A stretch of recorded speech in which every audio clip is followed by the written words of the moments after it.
দীর্ঘ ১৬ বছর পর মিথ্যা মামলা থেকে হিজবুত তৌহিদের ২ সদস্যকে খালাস দিয়ে রায় ঘোষণা করেছেন আদালত। গত ১২ ফেব্রুয়ারি মামলার ২ আসামি আব্দুল ওহাব ও মোতালেব মেম্বারকে বেকসুর খালাস দেন ঢাকা মহানগর দায়রা জজ কোর্ট। আসামিদের মধ্যে মোতালেব মেম্বার ইন্তেকাল করেছেন।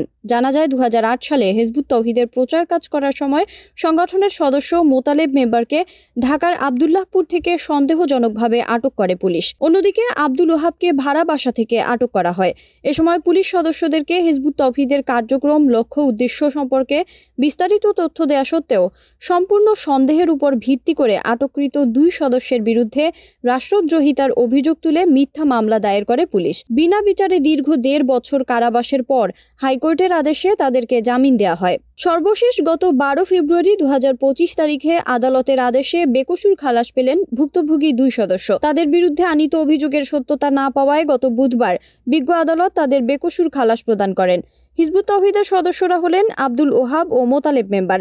তাদের মধ্যে মোতালেব মেম্বার ইন্তেকাল করেছেন। জানা যায়, ব্যক্তিগত দ্বন্দ্বের জেরে হিজবুত তৌহিদের সদস্য আব্দুল ওহাবের বিরুদ্ধে তার নিজ জামাতা ষড়যন্ত্রমূলকভাবে মিথ্যা তথ্য দিয়ে প্রভাবিত করে পুলিশকে। থানা পুলিশ সাদা পোশাকে ওহাবের ভাড়া বাসায় এসে হিজবুত তৌহিদ সম্পর্কে জানতে চায় আব্দুল ওহাবের কাছে। আব্দুল ওহাব অরাজনৈতিক আন্দোলন হিজবুত তৌহিদের প্রকাশ্য কার্যক্রম, লক্ষ্য, উদ্দেশ্য সহ অন্যান্য কার্যক্রম সম্পর্কে সবিস্তারে জানায় পুলিশকে। পরে সাদা পোশাকধারী পুলিশ সদস্যরা বাসা থেকে বের হয়ে যাওয়ার কিছুক্ষণ পরেই ইউনিফর্ম পরিহিত পুলিশ সদস্যরা এসে ওহাবকে গ্রেফতার করে থানায় নিয়ে যায়। সন্দিগ্ধ আসামি হিসেবে আদালতে সোপর্দের পর ৫ দিনের রিমান্ড আবেদন করে পুলিশ।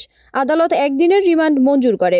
আরও জানা যায়, আন্দোলনটির কেন্দ্রীয় কর্মসূচির অংশ হিসেবে চলমান প্রকাশনার প্রচার কার্য চলছিল সারা দেশব্যাপী। স্কুল, কলেজ, বাজার, বাস, ট্রেন সহ সর্বত্র ২০০৮ সালের রেকর্ড পরিমাণ বিক্রিত আলোড়ন সৃষ্টিকারী বই দাজ্জাল, ইহুদি খ্রিস্টান সভ্যতা বইটির প্রচার কার্য চালাচ্ছিল আন্দোলনের সদস্যরা। অপরদিকে একই সময়ে বইটির প্রচার কার্য চালানোর সময় হিজবুত তৌহিদের আরেক সদস্য মোতালেব মেম্বারকে আব্দুল্লাহপুর খন্দকার সিএনজি স্টেশন থেকে গ্রেফতার করে পুলিশ। তাকে গ্রেফতারের পর আব্দুল ওহাবের সাথে সম্পৃক্ত করে আদালতে সোপর্দ করে। তাদের বিরুদ্ধে প্রথমে ৫৪ কার্যবিধি এবং পরবর্তীতে ধারা ১৫৩, ১৫৩ ক, ১০৫/১০৫ ক দণ্ডবিধিতে মামলা দায়ের করে।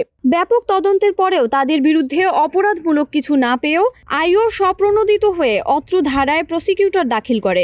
এরপর দীর্ঘ প্রায় ১.৫ বছর কারাভোগের পর মহামান্য হাইকোর্ট তাদের জামিনে মুক্তির আদেশ দেন। ৪৪৪ দিন পর তারা জামিনে বের হন। অবশেষে ১৬ বছর মিথ্যা মামলার ঘানি টানার পর গত ১২ ফেব্রুয়ারি তারা বেকসুর খালাস পান।